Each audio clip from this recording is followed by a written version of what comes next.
Hello friends, कैसे हो आप लोग। उम्मीद करती हूँ आप सब लोग अच्छे होंगे। मैं पूजा स्वागत करती हूँ आप सभी का अपने चैनल पूजा के रियल सफ़र में। और मैं अपने ससुराल में हूँ अभी, और ये हमारी सासू माँ हैं। तो मम्मी की सेवा यहाँ पे मैं शुरू करती हूँ। आज शाम में हमें निकल जाना है गुड़गांव के लिए।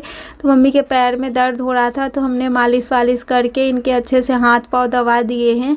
अब इसके बाद रास्ते का हमें खाना बनाना है। तो मैं आ गई हूँ किचन में। तो यहाँ पे जो भी आटे में सत्तू भरने थे वो मम्मी भर के उधर चली गई है, और मैं यहाँ पे बैठ के तल रही हूँ। और दोपहर का टाइम है, इससे बहुत गर्मी भी लग रही है मुझे, और बच्चे अभी सो रहे हैं। तो मैं सोची काम जो हो जाएगा वो सही रहेगा, क्योंकि हड़बड़ी में कुछ गड़बड़ हो जाता है। तो इसी के चलते सब जो भी है खाना वाना बना के हमने रख लिया है। और ये रहा हमारे दूड़ा पे नींबू का पेड़, जिसमें पत्ते से ज़्यादा नींबू लगे हुए हैं। अभी ये नींबू बहुत ही ज़्यादा छोटे हैं, इसमें बिल्कुल भी रस नहीं भरे हैं। और मैं आप लोगों को दिखा रही हूँ, इतने सारे नींबू फड़े हुए हैं कि इनको देख के इतना बढ़िया लगता है। तो ये रस भरने में लगभग 1 से 2 महीने इनमें टाइम लग जाएगा। जब रस भरेगा तो मैं रहूँगी नहीं। और मम्मी बोल रही थी कि कोई आता जाता भी नहीं है कि किसी से भिजवा दूँ। तो यही नींबू फड़ा हुआ है, और इतने सारे फड़े हुए हैं कि लोगों को बांटना पड़ जाता है। क्या करेंगे इतने सारे नींबू को लेकर। और आज सुबह मैंने बनाया था दही बाड़ा, तो क्योंकि मम्मी का मन था, बता रही थी होली पे बनाई थी तो बहुत ही बढ़िया लगा था। उड़द का दाल घर में रखा हुआ था, तो उसको भिगो के रख दिया। और दही बाड़ा बनाने में तो ज़्यादा टाइम नहीं लगता है, बस थोड़ी सी चटनी वगैरह इसी में ताम झाम थोड़ा ज़्यादा हो जाता है। तो यहाँ पे बना के सुबह ही रख दी थी, सब लोगों ने खा लिया है। अब मेरी बारी है खाने का, क्योंकि मुझे तो चलना है। तो मैं सोच रही हूँ कि खा लेती हूँ, नहीं तो बाद में जल्दी जल्दी में खा नहीं पाऊँगी। और मुझे भी बहुत पसंद आता है ये सब चीज़। तो यहाँ पे बड़े में दही डाल दी हूँ, और चटनी मैंने पहले ही बना के रख लिया था। और पहले लाल वाली इमली की जो चटनी होती है वो डाला, और यहाँ पे हरी वाली चटनी डालने के बाद जीरा पाउडर और काला नमक जो भी डालने थे वो सब, चाट मसाला वगैरह सब कुछ डाल दी हूँ। हरी धनिया से सजा के इतना टेस्टी बना था कि मैं बता नहीं सकती हूँ, बहुत ही बढ़िया लगा था खाने में। और मैं आ गई हूँ खाने, और मेरे पीछे प्रिसा सो रही थी। वो बिल्कुल भी नहीं सो रही थी, क्योंकि उसको जाना है, आज पता था उसको। इसके चलते उसको नींद नहीं आ रही थी, कब तक जाएंगे कब तक जाएंगे। और यहाँ पे मैं हो गई हूँ रेडी चलने के लिए। और ये जो पानी बाल्टी वगैरह खाली पड़े हुए थे उन सब में मैं पानी भर के यहाँ पे रख दी हूँ, ताकि मम्मी को भरना ना पड़े। और यहाँ पे भर के रख देती हूँ, क्योंकि कल से तो मम्मी को ही सारे काम करने हैं, लेकिन अभी मेरे से जितना हो रहा है उतना तो मैं कर दूँ। तो जो भी बर्तन वगैरह धुलने थे वो सब भी धो दिए, जो भी पानी वगैरह भरने थे वो सब भर दिए हैं। और यहाँ पे हमारा ऑटो आ गया है, और सामान जो भी थे वो सब सूटकेस वगैरह रखना शुरू हो गया है। और मम्मी यहाँ पे खड़ी है, और मम्मी बेटे को दही खिला रही है, क्योंकि जाने से पहले कुछ मीठा खिलाने का रिवाज है, तो वही यहाँ पे पूरा किया जा रहा है। मम्मी ने खाया, बच्चों ने भी, सॉरी मेरे पति देव ने खाया, फिर मैंने खाया, और बच्चों ने भी खाया, पानी पी लिया है। अब मम्मी से आशीर्वाद लेने के बाद हम लोग निकलेंगे, क्योंकि थोड़ी जल्दी निकल गए थे, रास्ते में ट्रैफिक वगैरह मिल जाए इसी के चलते। तो 4 साढ़े 4 बजे तक लगभग हम लोग घर से निकल गए थे। और ये रहा हमारा पटना का पुल, जिसको देखते हुए बच्चे बड़े ही खुश हो रहे थे। ये सब क्या है, क्योंकि बार बार देखने का मौका नहीं मिलता है। और ये सब देखते हुए हम लोग सीधा पहुंच गए पटना स्टेशन के बाहर है, अभी स्टेशन के अंदर नहीं गए हैं। और ये देखिए हम बच्चों के साथ हैं, और मेरे ससुर जी भी आए हम लोग को छोड़ने, वो हमारे पीछे हैं। और ये भी क्योंकि सामान ज़्यादा हो गया था, ज़्यादा तो कुछ लेते भी नहीं है, फिर भी इतना ज़्यादा सामान हो जाता है ना, ये गुस्सा करते रहते हैं कि ये भी ले लो वो भी ले लो, और सामान ढोने में हालत ख़राब हो जाती है। और ये रहा हमारा पटना जंक्शन, और यहाँ पे पहुँच के काफ़ी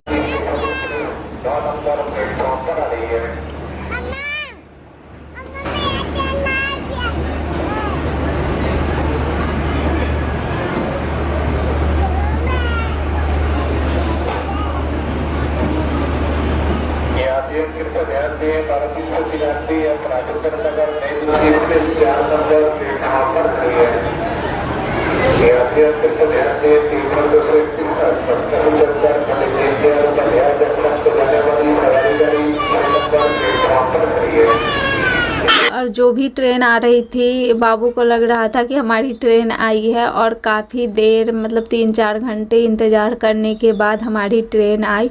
अभी से ही ट्रेन लेट चल रही है और कल पता नहीं हम लोग कब तक पहुंचेंगे, लेकिन फाइनली हम ट्रेन पकड़ लिए हैं और बैठ गए आराम से यहाँ पे। और बैठते ही बच्चे को पहले से ही भूख लग रही थी, कुछ कुछ ये लोग खा रहे थे, फिर भी इन लोगों को तो भूख लग ही रही थी। और ये बिहार का खेत खलिहान हम लोग देखते हुए, बच्चों का शरारत देखते हुए, मतलब बहुत चीज़ ट्रेन में इतने बच्चे परेशान करते हैं कि मैं बता नहीं सकती। और ये रात को तो हम लोगों ने खाना पीना खा के सो गए, और ये सुबह सुबह का टाइम है। अभी मुंह हाथ में धो के आई हूँ और मैं सीट पे एक बार बैठ जाती हूँ, बिल्कुल मेरा उठने का मन नहीं करता है।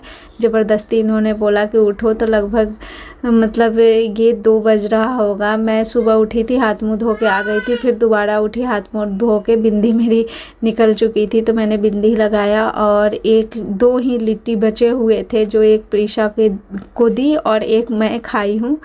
मैं सोच रही थी कि टाइम से ट्रेन छोड़ देगी तो घर पहुंच के आराम से फ्रेश वगैरह होके नहा धो के खाना खाएंगे, तो वो सब तो हुआ नहीं। लगभग अभी 2-2:30 बज रहा है, अभी तक हम ट्रेन में ही हैं। कितने बजे हम पहुंचेंगे स्टेशन पर वो कुछ भी हमें पता नहीं है। और ये बहुत ही घना जंगल था जिसको देख के बच्चे बड़े खुश हो रहे थे कि कितना घना है माँ, देखो इसमें तो बहुत सारे जानवर होंगे। तो मैं थोड़ी सी रिकॉर्ड कर ली हूँ कि सही में, और इतना अच्छा लग रहा था, पूरा हरियाली हरियाली, जिधर देखो उधर ही हरियाली, काफ़ी दूर तक ऐसे ही हरे भरे जंगल दिख रहे थे और बहुत ही प्यारा लग रहा था। इससे आगे यमुना जी है। वाह, यमुना नदी इतना अच्छा है, इतना साफ पानी। इससे भी साफ पानी अपने यहाँ का है, गंडक नदी। हाँ, गंडक नदी। हम लोग, तुम गई थी वहाँ प्रीशा छठ पूजा पे? छठ पूजा नदी पे गई थी? नहीं गई थी ना? बहुत मजा आता है। हाँ, बहुत। और यहाँ पे जंगल झाड़ी को चीरते हुए हम लोग पहुँच गए फाइनली दिल्ली स्टेशन पे।